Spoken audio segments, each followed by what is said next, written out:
You're watching DIYNate. If you enjoy this video, please consider subscribing. Don't forget to tell me about your project in the comments. All right, folks, on this episode of DIYNate, we're going to be talking about Ryobi attachment capable couplers and how they can be used and how to get them off. Now, as these couplers go, over the years, Ryobi has changed the function of these and the look and style. So back in the day, they used a metal coupler here, and you can see on the old yellow style, there is this type of coupler. And as you can see, it's metal, it's got a yellow handle there, and it's got a flared side right here that kind of locks in to keep that coupler from sliding up and down. Now, over the years, different styles have come out. This one is a 4-cycle trimmer right here, and this one has a very similar look and feel to it. And this coupler, again, metal with the turning knob, and then again, it's gonna have that flared piece. And so if you're dealing with an issue with your coupler, you may need to look at that, or if you're dealing with an issue with your lower shaft that hooks into your string trimmer, you might want to be looking at your coupler and see what's happening on the inside. I'll show you in just a second why that's important. Another style here is the plastic one, and this one is a good example of the plastic version. Now this one comes on the 40 volts. You'll also see this on the gas 2-cycle. This is more modern, and you're starting to see this one. And I think this is the most likely interchangeable one that you'll probably be running across. This one has the same style, and then you might see some older versions like this gray version. You'll notice with the plastic ones, there's actually 2 flared areas. We'll take a closer look here. You can see this one has a flared area right there and another flare right there. So it's a little extra security to hold that in place with that plastic version. So one of the reasons you might need to be dealing with your coupler is, first, you might have broke it. It might have come off or cracked or something like that. So that would be one reason you might need to take this off. Another situation you might find is when you're trying to put your lower shaft with the trimmer head on it into your upper shaft, you might find that it's not fitting for some reason. If you take a close look on the inside, sometimes that piece in the middle just isn't making a good connection, but sometimes you end up with a situation like this where the metal has completely kind of been bent out of shape, and you might need to kind of remove the coupler here and straighten it back out, or you might find that it's really difficult to get that to work at all, and maybe you need to take the coupler off and do some more fine tuning. So this is a good example of one where it's got that problem. Now, we're gonna take these couplers off. I'm gonna show you how to take them off and how to put them back on. The tool I recommend using is a rubber mallet. And this is really helpful for taking these off. You can see here, I've got a few different versions of the couplers as well. We've got this beat up plastic one here, and it's as simple as loosening up the coupler and then whacking it with the rubber mallet to get it off. You do wanna adjust it or turn it if you can so that it's at an angle so that the flared pieces are not still matching up. So I'll show you that in just a second. The metal ones, you can see they also have that flared piece, only one on that side. So again, similar process. We'll use the rubber mallet, we'll loosen it, and then we'll pop it. And here's a nicer version of the coupler. This would be a good replacement if I were putting one on directly. And again, the plastic ones are gonna have those 2 flared components to them. So let's get to it. Okay, so the 2 tools you're gonna possibly need for you using the plastic coupler is a rubber mallet, and if you want to get fancy, you can use a T-25 Torx, as there is a T-25 screw on this side, and you can actually take this and you can twist it out to give yourself some more room as you expand it so that you're not putting a lot of pressure or risking breaking the plastic. That's probably overkill. You don't necessarily need that, but if you want, a T-25 can also open that up a little bit more, give you a little bit more room to work. So we're gonna take apart a couple of these and just show you how it works. We'll start with one of the newer ones, and I think this one's a good example to start with because this guy, he has a messed up end that would need to be straightened out before we put him back on. So in the simple view, I'll show you the rubber mallet process.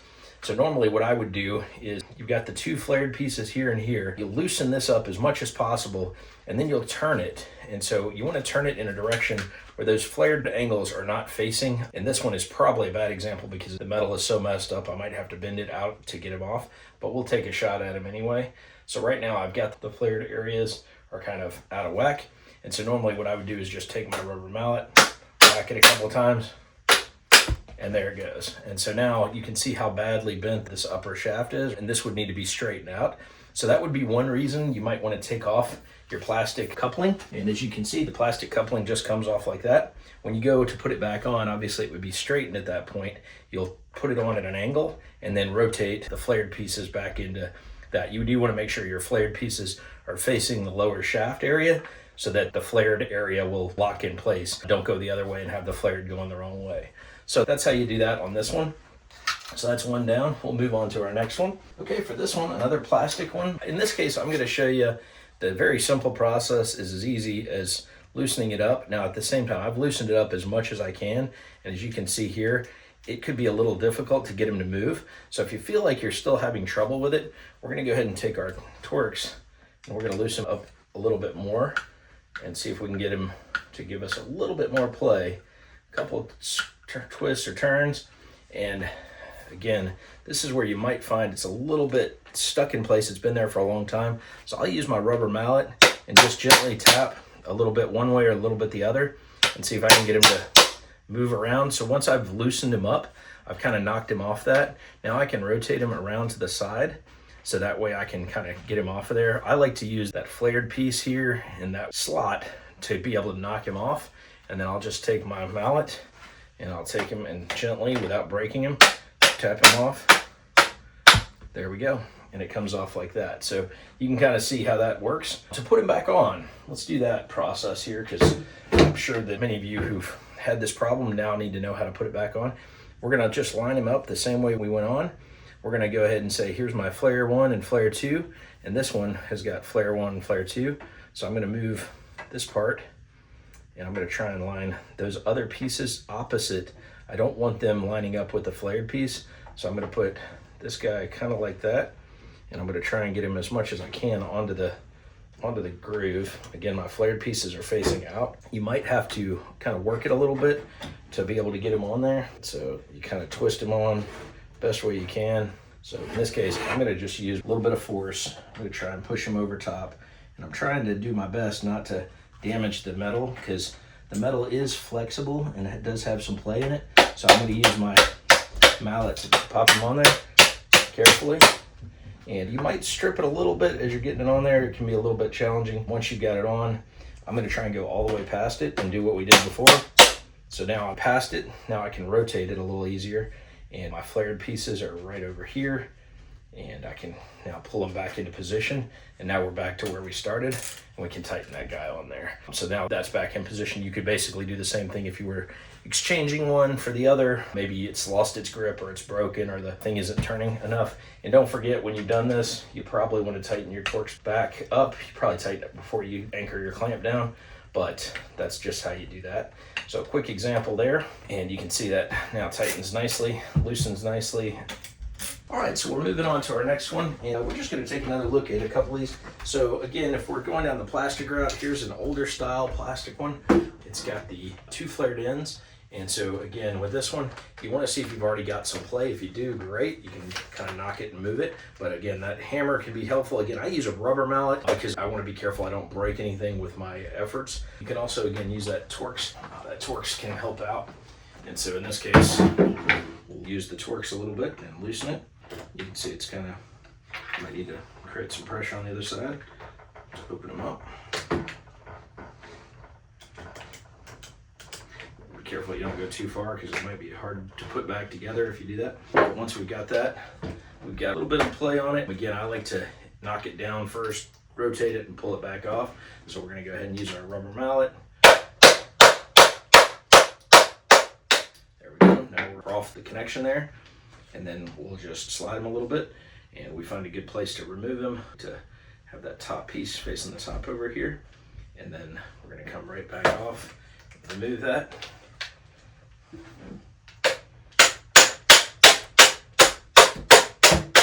And then it comes off, and your plastic piece is off.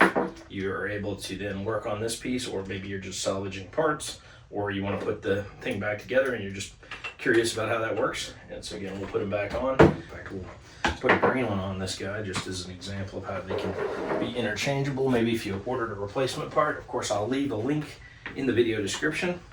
And so for this one, follow the same process. We're just gonna take it, roll it up top or to the side, find a spot to kind of get it on. You can see how it fits on there. And then we'll go ahead and knock it on. Once we get it on there, we're gonna rotate it and make sure our flared connections are looking good.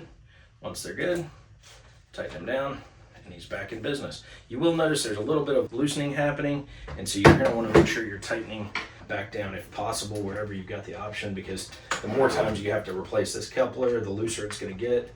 and the more fatigue could go on your trimmer. So the better you tighten it down, the coupler will give you a longer life. So we're tightening this guy pretty good, and that one has been swapped out. Now on the metal ones, you've got these older style trimmers.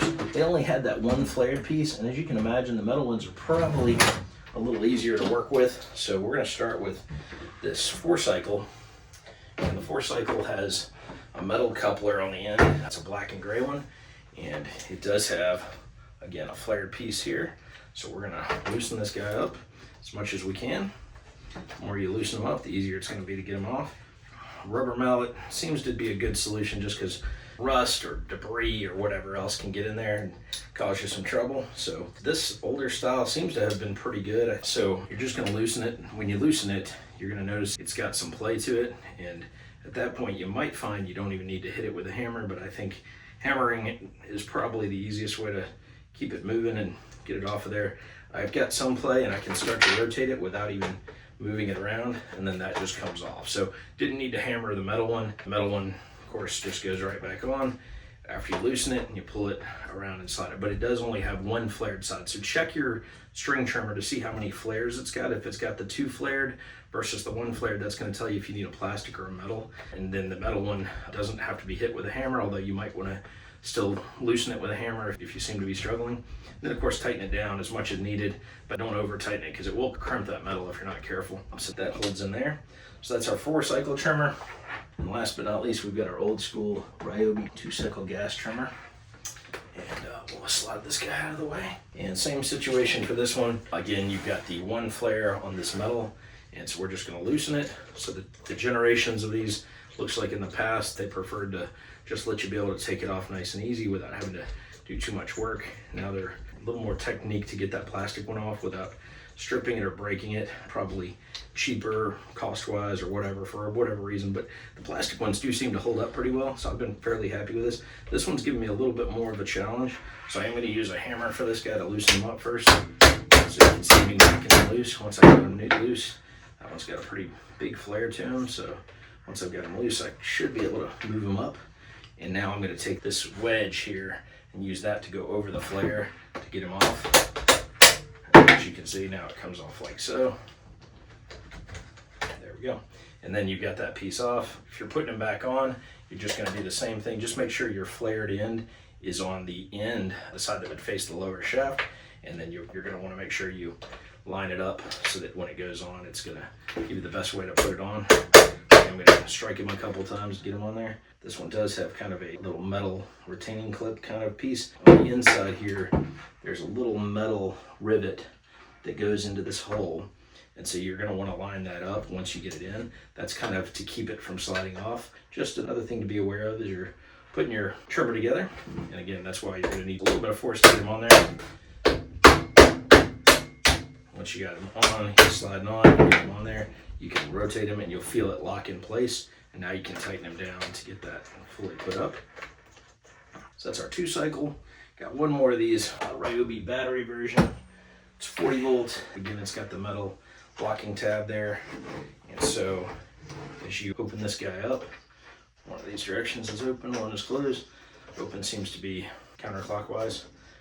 We'll use the same style here. Take him, pop him. And it comes right off.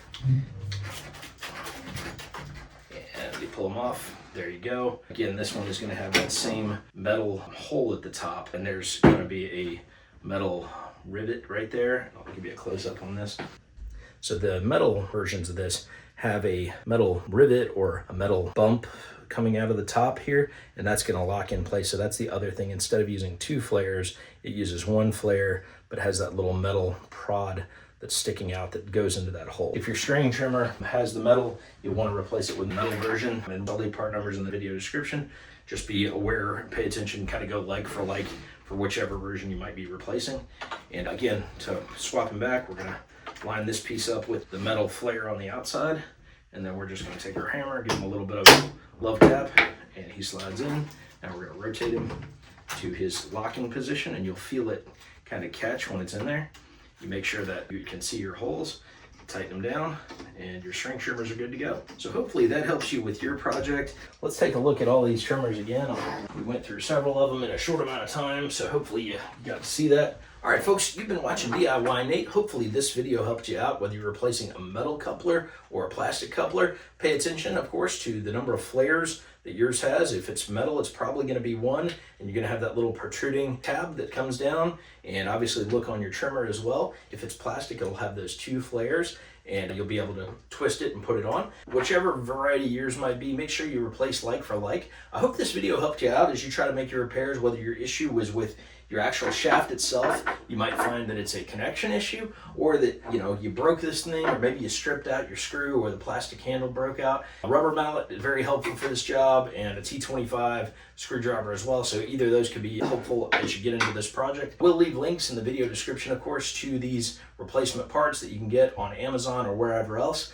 Also, would love to hear about your situation if you were dealing with fixing the actual trimmer itself, if you just had a problem with your coupler, or any other comments or feedback. Feel free to put that in the video description. It helps me make better videos. And thanks again for watching. Have a great day, and don't forget to like, comment, and subscribe.